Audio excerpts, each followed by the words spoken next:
यूहन्ना को आज्ञा मिली कि जो कुछ तू देखता है उसे तू लिख, राइट डाउन। और एक असाधारण स्थिति में परमेश्वर उसे लेकर जाता है कि उसे अंत के दिनों में जो घटनाएं घटने वाली है वर्ल्ड में उसे समझाए। और ऐसा परमेश्वर उसे तैयार करता है, आत्मा में तैयार करता है कि उसे उन सारी बातों को दिखा सके जो अंत के दिनों में इस धरती पर घटने वाली है। और उस दौरान यीशु मसीह का क्या रोल होगा, और उस दर्शन में उसे बताया जाता है कि जो कुछ तू देखता है उसे तू लिख, उसे तू लिख, पुस्तक में लिख और 7 कलीसियाओं के पास भेज दे। कलीसियाओं के लिए परमेश्वर का वचन दिया गया है, पर कलीसियाएं परमेश्वर के वचन को नहीं जानती। बहुत सारी कलीसियाओं की परिस्थितियां हैं, पर परमेश्वर ने यह वचन हमें इसलिए दिया है। और परमेश्वर यूहन्ना को कहता है कि जो कुछ तू देखने वाला है, जो कुछ तू अपने आंखों से देखने वाला है, उनको तू लिख ले। लिखेंगे तो एज इट इज वो बना रहेगा, रिकॉर्डेड रहेगा, कोई उसमें बदलाव नहीं कर पाएगा। परमेश्वर ने यह पुस्तक हमें दिया है कि इस पुस्तक में लिखी गई बातों को पढ़कर, सुनकर और उसके अनुसार चलकर आशीष को पा सके। धन्य है वो जो इस भविष्यवाणी के वचन को पढ़ता है, धन्य है वे जो सुनते हैं और लिखी हुई बातों को मानते हैं, क्योंकि समय निकट है। समय निकट है। 9 पद से लेकर 11 पद तक यूहन्ना को यीशु की आज्ञा लिख। 12 पद से लेकर 13 पद के पहले हिस्से तक यीशु सोने की 7 दीवटों के बीच में वो दर्शन में देख रहा है। जी उठे हुए यीशु को दर्शन में देख रहा है कि यीशु सोने की 7 दीवटों के बीच में है। अब यूहन्ना आगे देख रहा है 13 पद से लेकर 16 पद तक यीशु को उसकी महिमा में। इस विजन में यीशु को उसकी महिमा में यूहन्ना देख रहा है। यीशु मसीह मनुष्य बनकर इस संसार में आया और यीशु अपने चेलों के बीच में रहा। यूहन्ना यीशु के साथ घूमता था, यीशु के बड़े बड़े कामों को उसने देखा था, पर यीशु के जी उठने के बाद वो इस दर्शन में एग्जॉल्टेड क्राइस्ट को देख रहा है।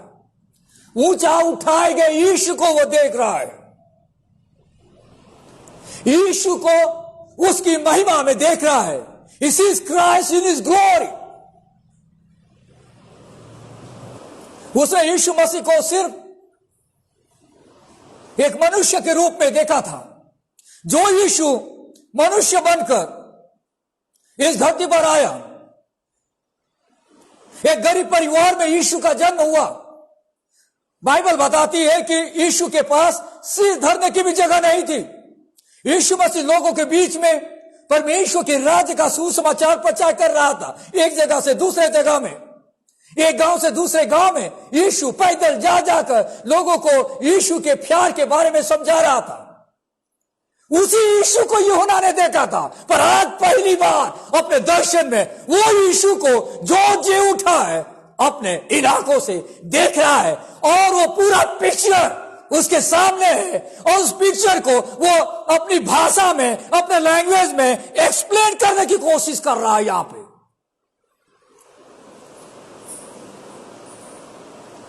बिल्कुल अलग एक्सपीरियंस है। यहां पे 13 पद से 16 पद तक हम यीशु का वर्णन को देख सकते हैं। यहां पे यीशु का चित्रण किया गया है। यूहन्ना दर्शन में यीशु को देखता है और यीशु को प्रकट करता है, यीशु का बयान करता है।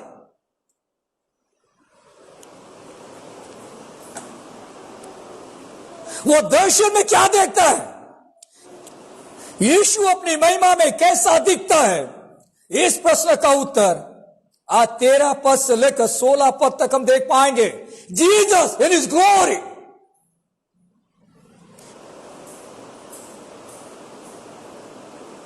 तेरह पद से लेकर 16 पद तक आप देखेंगे, यहां पे सिंबल्स इस्तेमाल किए गए हैं। सिंबल यानी प्रतीक, अलंकार इस्तेमाल किया गया है समझाने के लिए। जो चीज आपने कभी नहीं देखी है और कोई व्यक्ति उस चीज के बारे में आपको बताना चाहता है, तो वो हमेशा सिंबल इस्तेमाल करेगा, प्रतीक इस्तेमाल करेगा। आप ये चीज देख रहे हैं ना, जो चीज मैं आपको बता रहा हूं वो इसी के जैसा है, ऐसा लैंग्वेज इस्तेमाल करेगा, क्योंकि आपने उस चीज को देखा ही नहीं है। यहां पे सिंबॉलिक लैंग्वेज इस्तेमाल किया गया है उस दृश्य को समझाने के लिए कि कलीसिया समझ सके कि व्हाट डज इट मीन, इसका मतलब क्या होता है। ध्यान से आप इन पदों को देखिए। और उन दिवटों के बीच में मनुष्य के पुत्र सदृश एक पुरुष को देखा, जो पांवों तक का वस्त्र पहने, छाती पर सोने का पटुका बांधे हुए था। उसके सिर और बाल श्वेत ऊन वरन पाले के समान उज्ज्वल थे, और उसकी आंखें आग की ज्वाला के समान थी। वाह, दर्शन में देख रहा है। उसके पांव उत्तम पीतल के समान थे, जो मानो भट्टी में तपाया गया हो। देखिए, लैंग्वेज को समझिए। और उसका शब्द बहुत जल के शब्द के समान था। वो अपने दाहिने हाथ में 7 तारे लिए हुए था, और उसके मुंह से तेज 2 धारी तलवार निकलती थी, और उसका मुंह ऐसा प्रज्वलित था जैसा सूर्य कड़ी धूप के समय चमकता है। क्या लैंग्वेज इस्तेमाल किया गया है। अगर इंसान को लिटरेचर के नॉलेज ना हो, साहित्य की भाषा को अगर इंसान न समझता हो, तो शायद इन पदों को वह कभी नहीं समझ पाएगा। यहां पे अलंकार इस्तेमाल किया गया, इंग्लिश में फिगर ऑफ स्पीच कहा जाता है। और यहां पे बार बार आपने देखा होगा एक शब्द जो इस्तेमाल किया गया है, वहां देखेंगे, मनुष्य के पुत्र सदृश एक पुरुष को देखा। पर 14 पाले के समान उज्ज्वल थे। पर 14 आंखें आग की ज्वाला के समान थी। बहुत 15 पीतल के समान थे, जल के शब्द के समान था। पर 16 जैसा सूर्य कड़ी धूप के समय चमकता है, जैसा, उसके जैसा, उसके सदृश, उसकी नाई। इस टाइप के जो शब्द होते हैं, किसी रियलिटी को रिप्रेजेंट करने के लिए हम इन शब्दों का इस्तेमाल करते हैं, और इसे उपमा कहा जाता है, और इंग्लिश में इसे सिमिली कहा जाता है। यहां पे एक ऐसे लैंग्वेज का इस्तेमाल किया गया है, जो लैंग्वेज मेरे और आपके लिए जरूरी है, नहीं तो हम उस स्वर के दृश्य को नहीं समझ पाएंगे।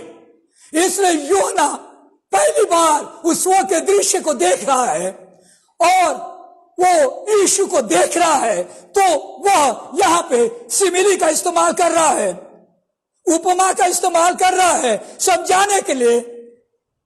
जैसा, सदृश, कीनाई शब्दों को इस्तेमाल कर रहा है, क्योंकि फर्स्ट टाइम ही सीन सच अ ग्लोरियस विजन। क्या चीज देख रहा है वो उस दर्शन में? उन दीवटों के बीच में मनुष्य के पुत्र सदृश एक पुरुष को देखा। दर्शन देख रहा है यूहन्ना, और उस दर्शन में मनुष्य के पुत्र सदृश, मनुष्य के पुत्र सदृश एक पुरुष को देखा। एक पुरुष को वो देख रहा है, और वो मनुष्य के पुत्र के जैसा था। जब आप बाइबल पढ़ते हैं, सुसमाचार की पुस्तकों को पढ़ते हैं, मनुष्य का पुत्र जो टाइटल है वो यीशु मसीह अपने लिए इस्तेमाल करते हैं। वो जान गया कि मनुष्य के पुत्र सदृश कोई व्यक्ति है तो वो यीशु है। और बताया जाता है कि सुसमाचार में करीबन 81 टाइम्स मनुष्य का पुत्र शब्द इस्तेमाल में आया है। उसने बाइबल पढ़ा होगा, पुराना नियम की पुस्तकों को पढ़ा होगा। जब वो दानियल की पुस्तक पढ़ा होगा, उसका 7वां अध्याय 13वां पद में बताया गया है मनुष्य के पुत्र के सदृश एक पुरुष कौन है। 6th सेंचुरी BC यीशु मसीह के मनुष्य बनने से पहले करीबन 600 साल पहले दानियल एक दर्शन को देखता है और उस दर्शन में इस टाइटल को वो इस्तेमाल करता है। यूहन्ना परमेश्वर के वचन को पढ़ा करता था। पहली शताब्दी में जो लोग थे, जो यहूदी लोग थे, वे पुराने नियम की पुस्तकों को स्टडी किया करते थे। इसलिए जब भी यीशु को शिक्षा देते थे तो वे उन बातों को पुराना नियम से मेल कराते थे। देखिए हम पढ़ते हैं दानियल की पुस्तक, उसका 7वां अध्याय 13वां पद। मैंने रात में स्वप्न में देखा, दानियल नबी बता रहा है, और देखो मनुष्य के संतान सा कोई या मनुष्य के पुत्र सा कोई आकाश के बादलों समेत आ रहा था और वह उस अति प्राचीन के पास पहुंचा, मनुष्य के पुत्र के समान, one like a son of man. Daniel ने ऑलरेडी इस बात को बता दिया था कि मनुष्य के पुत्र के सदृश एक पुरुष आने वाला है। यह एक डेजिग्नेशन था मनुष्य का पुत्र, और यीशु मसीह उस नाम को अपने लिए इस्तेमाल करता है। यीशु मनुष्य का पुत्र है, इसका मतलब क्या है? यीशु मसीह मेरे और आपके जैसा मनुष्य है, पर साथ ही साथ यीशु मसीह जो है आने वाला मसीह भी है, जो एक दिन आकर पूरी दुनिया को अपने कंट्रोल में लेगा और दुनिया पर राज करेगा। परमेश्वर का पुत्र मनुष्य का पुत्र बन गया। यीशु का क्या बयान करता है? यीशु मनुष्य का पुत्र है।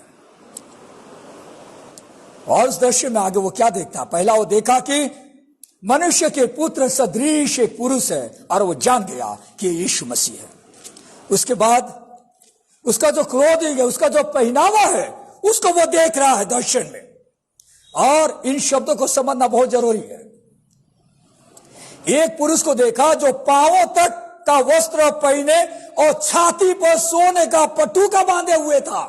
दर्शन में उसने एक पुरुष को देखा जो पांवों तक वस्त्र पहने हुए था और छाती पर सोने का पटुका बांधे हुए था। What does it mean? इसका मतलब क्या है? जब आप बाइबल पढ़ते हैं, पुराना नियम को पढ़ते हैं, तो महायाजक जो होते थे वे इस प्रकार का कपड़ा पहना करते थे। इस्राएलियों के बीच में जो महायाजक होते थे वे इस टाइप का कपड़ा पहना करते थे, और जो सम्मानित लोग होते हैं वे इस प्रकार के कपड़े पहना करते थे। यहां पर उसने देखा कि जो वो पुरुष था वो महायाजक के सदृश कपड़ा पहना हुआ था। दूसरे शब्दों में वो यीशु को महायाजक के रूप में देखता है। यीशु उसकी महिमा में किस प्रकार का महायाजक है? जब आप बाइबल को पढ़ते हैं तो आप जानते हैं कि जो महायाजक हुआ करते थे वे साल में एक बार इस्राएली प्रजा के लिए प्रायश्चित दिवस में बलिदान किया करते थे, और उसके लोहू को लेकर परम पवित्र स्थान में जाया करते थे, और एक साल के लिए उनके पाप कवर कर दिए जाते थे। इब्रानियों की पत्री 7वां अध्याय देखें 24 और 25 पद 23 से पढ़ते हैं आगे। वे तो बहुत बड़ी संख्या में याजक बनते आए, इसका कारण यह था कि मृत्यु उन्हें रहने नहीं देती थी। मतलब क्या है, एक याजक मर जाने के बाद दूसरा याजक अपॉइंट होता था, पर यह युगानुयुग रहता है। कौन? यीशु मसीह युगानुयुग रहता है, इस कारण उसका याजक पद अटल है। He is a permanent high priest, वो स्थायी महायाजक है। इसलिए जो उसके द्वारा परमेश्वर के पास आते हैं वह उनका पूरा पूरा उद्धार कर सकता है, क्योंकि वह उनके लिए विनती करने को सर्वदा जीवित है। एक महायाजक के रूप में यीशु ने हमें पापों से मुक्ति दी है, और एक महायाजक के रूप में आज भी यीशु हमारे लिए परमेश्वर से विनती करते रहता है। अगर आप दुखी है, परेशानी में है, आपके पास एक महायाजक है। या दर्शन में योना उस महायाजक को देख रहा है, जो याजक योना के लिए और पूरे विश्वासियों के लिए विनती करते रहता है परमेश्वर पिता से। कितना बड़ा कंफर्ट है एक कलीसिया के लोगों के लिए, एक विश्वासियों के लिए, कि आपके पास एक ऐसा महायाजक है। इस्राएलियों के पास वो महायाजक नहीं था, वो हर साल जाता था और उसके मर जाने के बाद दूसरा व्यक्ति अपॉइंट होता था। यीशु मसीह सिर्फ एक बार पूरी दुनिया के लोगों के लिए अपने आप को बलिदान कर दिया, और वो हमारा परमानेंट महायाजक बन गया, और आज भी वो हमारे लिए विनती करते रहता है। योना यीशु को एक महायाजक के रूप में देखता है। और आगे आप देखिए, इसी में 14 से लेकर 16 तक यीशु को वह एक न्यायी के रूप में देख रहा है। एक न्यायी, एक जज के रूप में वो यीशु को दर्शन में देख रहा है।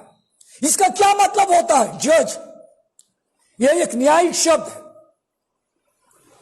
कोर्ट कचहरी एक न्यायिक शब्द होते हैं, और वहां पे जज बैठता है, न्यायी बैठता है, जो लोगों का न्याय करता है। यहां पे वो दर्शन में देख रहा है कि यीशु एक जज है।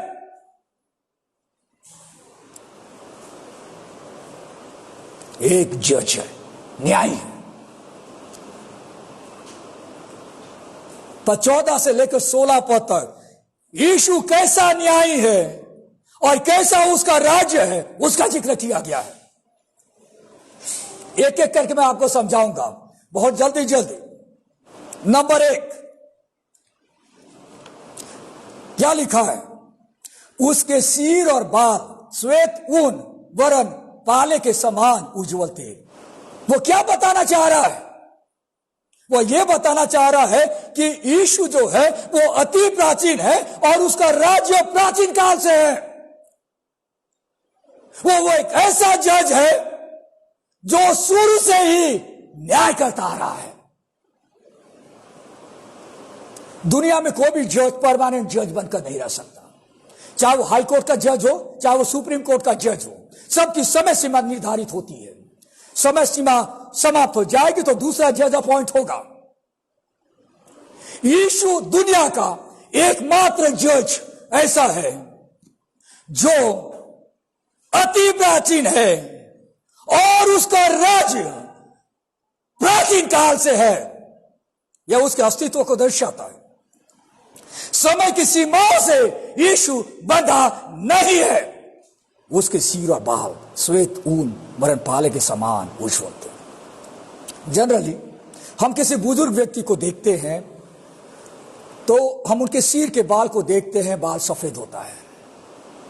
बाल सफेद होना मतलब यह एक्सपेक्ट किया जाता है कि बुद्धिमत्ता में ये बुजुर्ग व्यक्ति दूसरों से बढ़कर है, लंबा अनुभव उसके पास है, इसलिए उसके बाल पके हुए हैं। बुद्धिमत्ता को दर्शाता है। यहां पे लिखा है ऊन के समान, ये जो आइडिया है प्यूरिटी को दर्शाता है।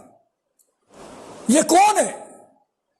किसके लिए शब्द इस्तेमाल किया जाता है? उसके सिर और बाल श्वेत ऊन वरन पाले के समान उज्जवल थे। अगर आप बैक अगेन ओल्ड टेस्टामेंट को पढ़ेंगे, अगर आप फिर से दानियल की पुस्तक को पढ़ेंगे, तो आप इस बड़े तथ्य को समझ पाएंगे। एक बड़ा टाइटल जो यहोवा परमेश्वर के लिए इस्तेमाल किया गया है, वो टाइटल यीशु मसीह के लिए यहाँ पे इस्तेमाल में आ रहा है। दानियल की पुस्तक फिर से देखिए 7वां अध्याय उसका 9वां पद में क्या लिखा है। मैंने देखते देखते अंत में क्या देखा कि सिंहासन रखे गए हैं और कोई अति प्राचीन विराजमान हुआ, उसका वस्त्र हिम सा उजला और सिर के बाल निर्मल ऊन सरीखे थे। उसका सिंहासन अग्नि में और उसके पहिए धधकती हुई आग के से दिखाई पड़ते थे। वाह, ये कैसा जज है। जब हम कहते हैं कि उसके जो बाल थे श्वेत ऊन के जैसे, पाले के जैसे उज्जवल थे, बाइबल बताती है दानियल नबी ने दर्शन में ऐसे व्यक्ति को देखा, तब वो क्या देखता है कि कोई अति प्राचीन विराजमान हुआ है न्याय करने के लिए। अति प्राचीन, ये जो टाइटल है यहोवा के लिए पुराने नियम में इस्तेमाल किया जाता था, और यहां पे योना दर्शन में बताता है कि पुराने नियम में जिस परमेश्वर ने दानियल को दर्शन दिया था यही वो परमेश्वर है, यही वो अति प्राचीन है। इंग्लिश में इसे दी एंशिएंट ऑफ डेज कहा जाता है। अति प्राचीन जो शब्द है इंग्लिश भाषा में दी एंशिएंट ऑफ डेज, और एक गाना है इंग्लिश में वर्ल्ड पॉपुलर सॉन्ग, और हम सेमिनरी में इस गीत को बहुत गाते थे क्योंकि ये यीशु का टाइटल है।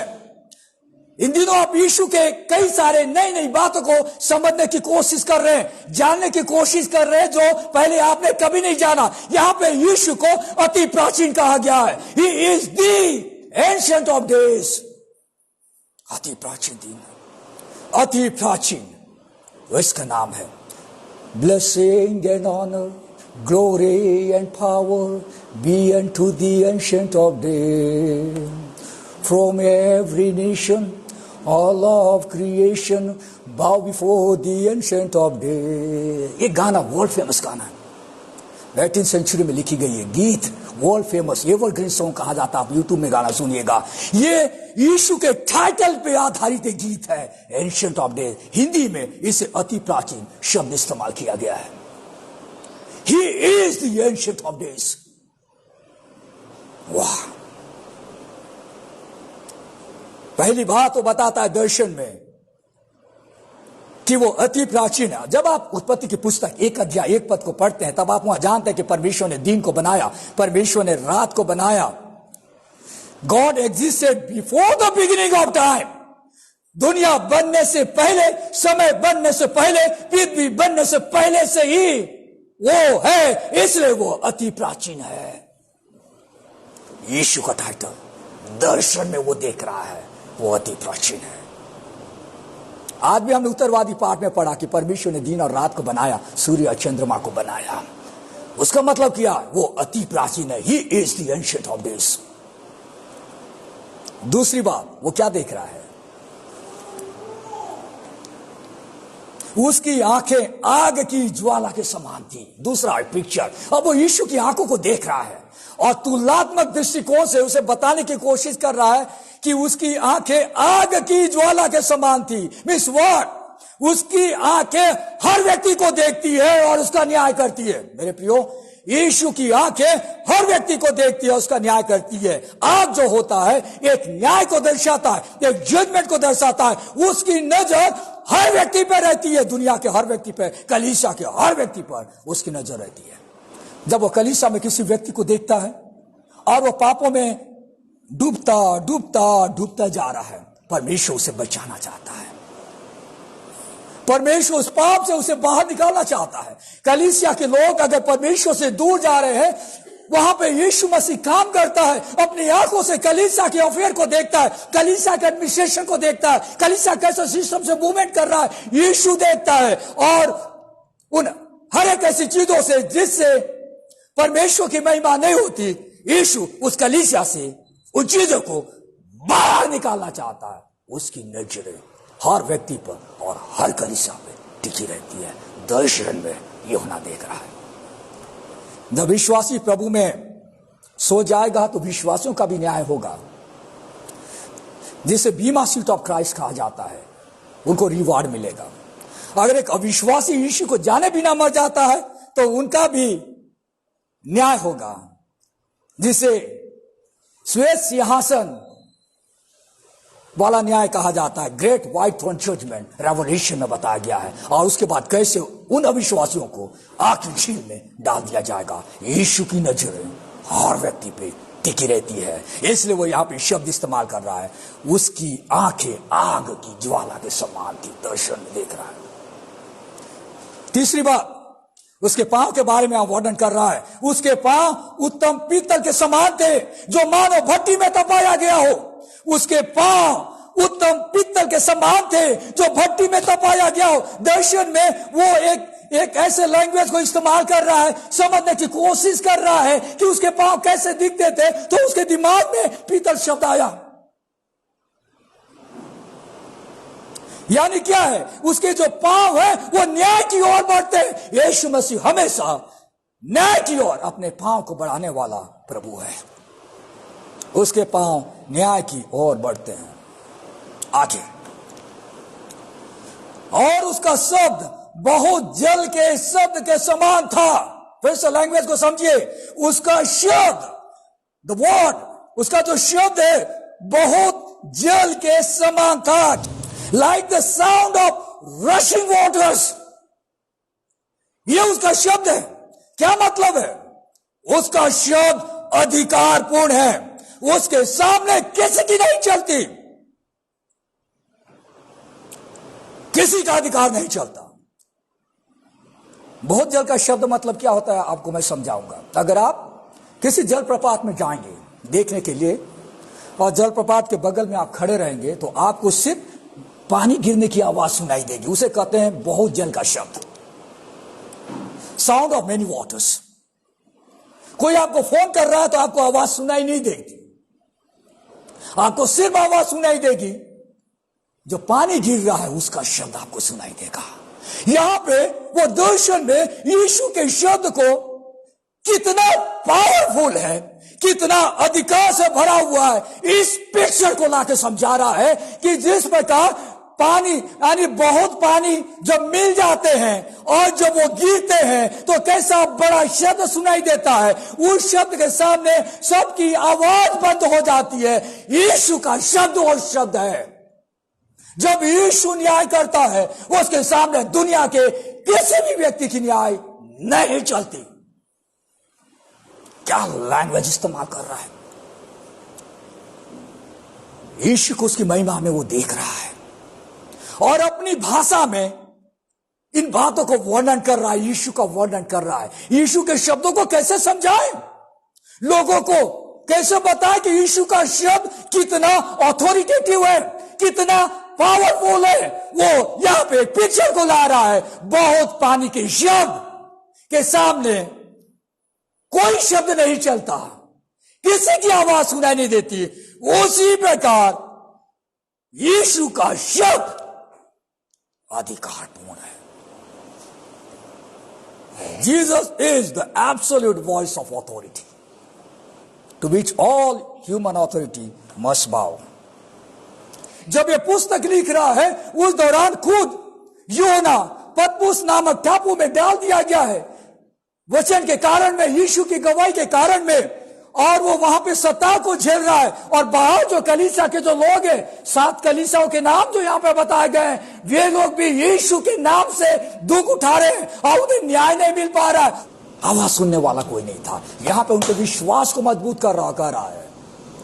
हियर इज द जज, यहां पे जज है जिसके सामने किसी की नहीं चलती। और जब वो शब्द निकालता है सारे शब्द मुख हो जाते हैं, सारे शब्द बंद हो जाते हैं। आगे क्या लिखता है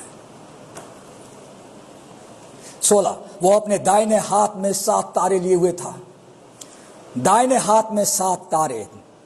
ये 7 तारे कौन है? अगर आप आगे पढ़ेंगे उसका जो मीनिंग समझा गया 20 पद में, ये जो है 7 तारे जो प्रभु के सेवक हैं, जो पास्टर्स हैं, जो कलीसिया को रिप्रेजेंट करते हैं। कलीसिया के अगुए, faithful minister, they are in God's hand. परमेश्वर के दाहिने हाथ में सुरक्षित है। दाहिना हाथ ने उन्हें संभाल कर रखा है। आज बहुत सारे लोग कॉम्प्रोमाइज करते हैं। आज बहुत सारे लोग गलत तरीके से परमेश्वर के लिए काम करते हैं। एक परमेश्वर के सेवक को, सच्चा परमेश्वर के दास को किसी से डरने की जरूरत नहीं है, क्योंकि वो परमेश्वर के दाहिने हाथ में सुरक्षित रहता है। परमेश्वर के लोग दाहिने हाथ में सुरक्षित रहते हैं। कलीसिया के अगुवे यीशु के दाहिने हाथ में सुरक्षित है, पर उसके साथ साथ उसी के अधिकार में और उसी की सामर्थ से काम कर पाएंगे। यीशु अधिकार देता है, यीशु सामर्थ देता है, तभी एक सेवक प्रभु के लिए काम कर पाएगा। कलीसिया के अगुवे टेंशन में थे, तनाव में थे कि कैसे परमेश्वर की कलीसिया को आगे बढ़ाए। भयंकर सताव हो रहा है। बता रहा है, अगुवे आप यीशु के दाहिने हाथ में सुरक्षित है। आगे, और उसके मुख से तेज दोधारी तलवार निकलती थी। अब उसके मुख से तेज दोधारी तलवार निकल रही है। क्या है उस दर्शन में? जब वो मनुष्य के पुत्र के सदृश एक पुरुष को देखता है, यीशु को देखता है, तो उसके मुख से तेज दोधारी तलवार निकल रही थी। फिर से लैंग्वेज को आप समझिए, फिर से लैंग्वेज को समझिए। क्या बताना चाह रहा है? वह यह बताना चाह रहा है कि उसका जो शब्द है दोधारी तलवार के जैसा लोगों को नाश करेगा, या दूसरे शब्दों में उसका शब्द लोगों के विनाश का जरिया बनेगा। अंत के दिनों में जब यीशु मसीह न्याय करेगा, जिस प्रकार एक तलवार लोगों को विनाश करती है, एक तलवार से लोगों की मौत होती है, एक तलवार से लोग नाश होते हैं, उसी प्रकार यीशु का शब्द होगा, और उस शब्द के आधार पे यीशु को नहीं मानने वाला हर व्यक्ति आग की झील में डाल दिया जाएगा। इस दर्शन में वो देख रहा है।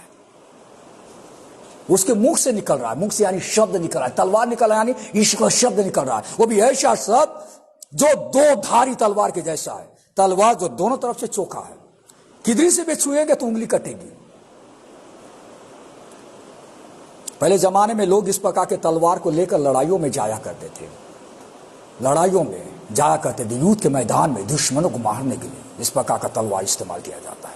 यहां पे वो बताना चाह रहा है कि यीशु का जो शब्द है, जिस प्रकार एक तलवार से लोगों को नाश किया जा सकता है, उसी प्रकार यीशु का शब्द एक दोधारी तलवार के जैसा है, जो अंत के दिनों में न्याय करेगा और अपने सारे दुश्मनों को समाप्त कर देगा। जब यीशु मसीह दोबारा इस संसार में आएगा, उस दौरान दुनिया में जितने लोग विरोध करेंगे वे सब के सब समाप्त हो जाएंगे, क्योंकि यीशु मसीह 1000 साल तक इस धरती पर राज करने जा रहा है।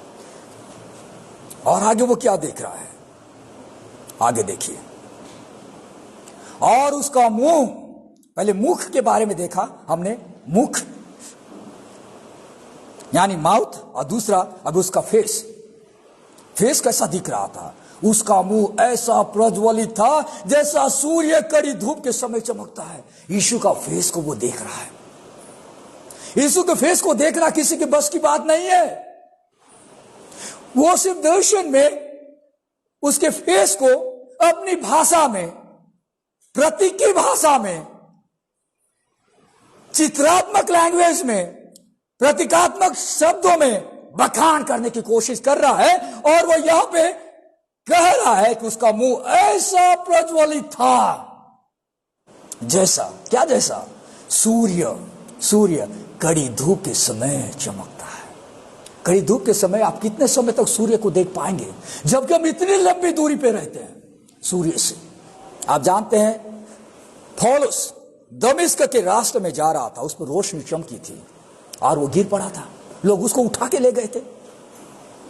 उसने रोशनी देखा था, प्रेरितों के काम 9वें अध्याय में। ऑन द स्पॉट वो गिर जाता है रोशनी को देखकर, और लोग उसको उठाकर अंदर ले गए थे। प्रभु के लोगों को मारने जा रहा था, और वो उसको लाइट दिखाई दिया, और उस लाइट को देख नहीं पाया, और वो अंधा हो गया। That is what the glory of Christ is. और यहां पे आप देखेंगे, आने वाले संडे में आप सुनेंगे, जब उसने इस दर्शन को देखा, यीशु को चेहरे को देखा, तब वो मुर्दों सा गिर पड़ा। It's so difficult, so difficult. और यहां पे जो लैंग्वेज इस्तेमाल किया गया है, वो कहता है कैसा प्रज्वलित था जैसा सूर्य कड़ी धूप के समय चमकता है। इसका मतलब क्या है? यीशु मसीह कलीसिया की ज्योति है। जिस प्रकार चंद्रमा सूर्य के प्रकाश में चमकता है, उसी प्रकार हमें कलीसिया को यीशु की ज्योति को प्रतिबिंबित करना है। हमें कलीसिया को यीशु के प्रकाश को दिखाना है। हमें कलीसिया को चमकना है, रिफ्लेक्ट करना है। अगर आप साइंस पढ़ते हैं, विज्ञान पढ़ते हैं, तो आप जानते हैं कि ये जो चंद्रमा है, चंद्रमा की खुद की ज्योति नहीं है। हम लोग कई बार मूनलाइट बोलते हैं, चांदनी रात बोलते हैं। सूर्य का प्रकाश चंद्रमा पे आता है और उजाला आता है। सूर्य का प्रकाश पृथ्वी पर आता है, उजाला आता है। जीसस इज द सन।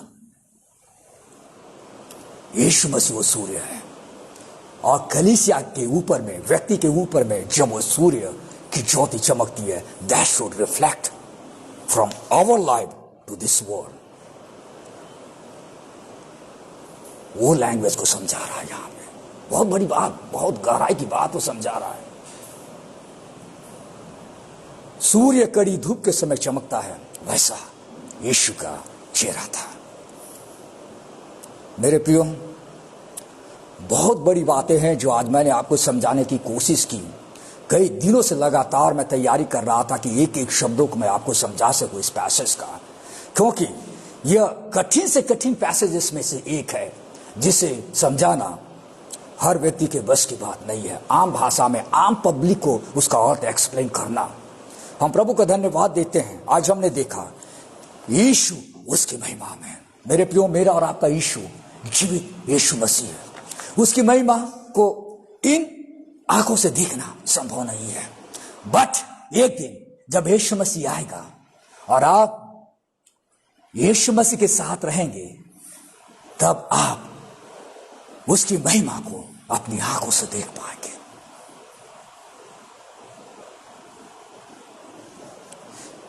यूहन्ना ने दर्शन में यीशु को देखा, मनुष्य के पुत्र सदृश एक पुरुष को देखा। यीशु मेरे और आपके लिए मनुष्य का पुत्र बन गया। यीशु मनुष्य का पुत्र मनुष्य को बचाने के लिए इस धरती पर आया, और एक दिन यही मनुष्य का पुत्र अपने शत्रुओं का विनाश कर इस धरती पर अपने राज्य को स्थापित करेगा। यीशु हमारे लिए महायाजक बना हुआ। अगर आप दुख में हैं, तकलीफ में है, परेशानी में, कोई तो है आपके लिए परमेश्वर से विनती करने वाला, जिस महायाजक ने वंस फॉर ऑल हमारे पापों के बोझ को उठा लिया, अपने लोहों से परमेश्वर के क्रोध को उसने शांत कर दिया, जिससे कि मुझे और आपको परमेश्वर की संतान बनने का अधिकार मिले। और साथ ही साथ आज भी वो मेरे और आपके लिए परमेश्वर से विनती करता है। यीशु मसीह एक राजा है। यीशु मसीह एक न्यायी है। अब वो व्यक्ति नहीं है जो वो इस पृथ्वी पर आया था उस समय। मैन ऑफ सॉरो, दुखी पुरुष के नाम से उसकी जान पहचान थी, बाइबल में बताया गया है। मनुष्य के लिए बलिदान हो गया। But next time when Christ come, पर अगली बार जब यीशु मसीह आएगा तो वैसा नहीं आएगा। Next time he will come as a जज। नेक्स्ट टाइम में जब वो आएगा तो वो एक न्याय के रूप में आएगा, लोगों का न्याय करने के लिए, लोगों के लिए मरने के लिए नहीं। इसलिए कलीसिया को जागृत होने की आवश्यकता है। कई सारे लोग पाप में पड़े रहते, कहते रहे कि परमेश्वर तो बहुत अनुग्रह करता है, आज लोग पाप में पड़े रहते। नहीं, हमारी सोच को बदलना पड़ेगा। यीशु मसीह जब दोबारा आएगा तो न्याय करने के लिए आएगा। आज भी हमारे दिल में राज कर रहा है, इसलिए कलीसिया के हर लोगों को हर कदम सोच समझ कर उठाना चाहिए। और एक दिन वो धरती पर आएगा और उसका राज्य को स्थापित करेगा। मेरे और आपके लिए वो बहुत ही सुखद पल होगा। यूहन्ना इस दर्शन में यीशु को उसकी महिमा में देखता है और यीशु की महिमा को अपनी भाषा में एक्सप्लेन करने की कोशिश कर रहा है। और मैं विश्वास करता हूं कि यह वचन मुझे और आपको यीशु के नजदीक लेकर आएगा, ग्लोरीफाइड क्राइस्ट को और उसके पिक्चर को मैं और आप जान सकते हैं जब हम इस वचन को पढ़ते हैं। कई सारे लोग मुझे यीशु दिखाई दिया करके लोगों को बताते रहते हैं, अपने लैंग्वेज में समझाते रहते हैं, but that is not the true word of God. Yeshu Masih कौन है, यीशु अपनी महिमा में कैसे दिखता है, that is already reveal in the scripture. इसको नहीं बताते लोग। आइए हम प्रभु से प्रार्थना करें। प्यारे परमेश्वर, हम आपको धन्यवाद देना चाहते हैं। आज के वचन की इस बड़ी बात को प्रभु आपने हमें समझाया। आप मनुष्य के पुत्र हैं और इस बात को इस्राएली लोग नहीं समझ पाए थे, पर दानियल इस बात की भविष्यवाणी की थी और यीशु आप खुद ने टाइटल अपने लिए इस्तेमाल किया था कि लोग जान सकें कि मनुष्य का पुत्र लोगों के लिए अपने प्राण को देने आया है। और एक दिन लोग मनुष्य के पुत्र को स्वर्ग से उतरते हुए देखेंगे प्रभु। पर जब आप दोबारा आएंगे तो लोगों का न्याय करने के लिए आएंगे। प्रभु, आप हमारी मदद करें, आज के वचन को सुनने वाले हर व्यक्ति की मदद करें कि वो इस कॉन्सेप्ट को समझ सकें कि जब वो दुखी है तो उसके पास एक परमानेंट महायाजक है जो उसके दुख में उसके लिए विनती कर रहा है। जब वो गलत कदम उठाएं पाप छोड़ जाने के लिए, वो आपका भय माने यह सोचकर कि यीशु न्यायी है और वो न्याय करता है। वचन से बात करने के लिए हम आपको धन्यवाद देते हैं। उद्धारकर्ता प्रभु यीशु के नाम से हम इस प्रार्थना को मांगते हैं, आमीन।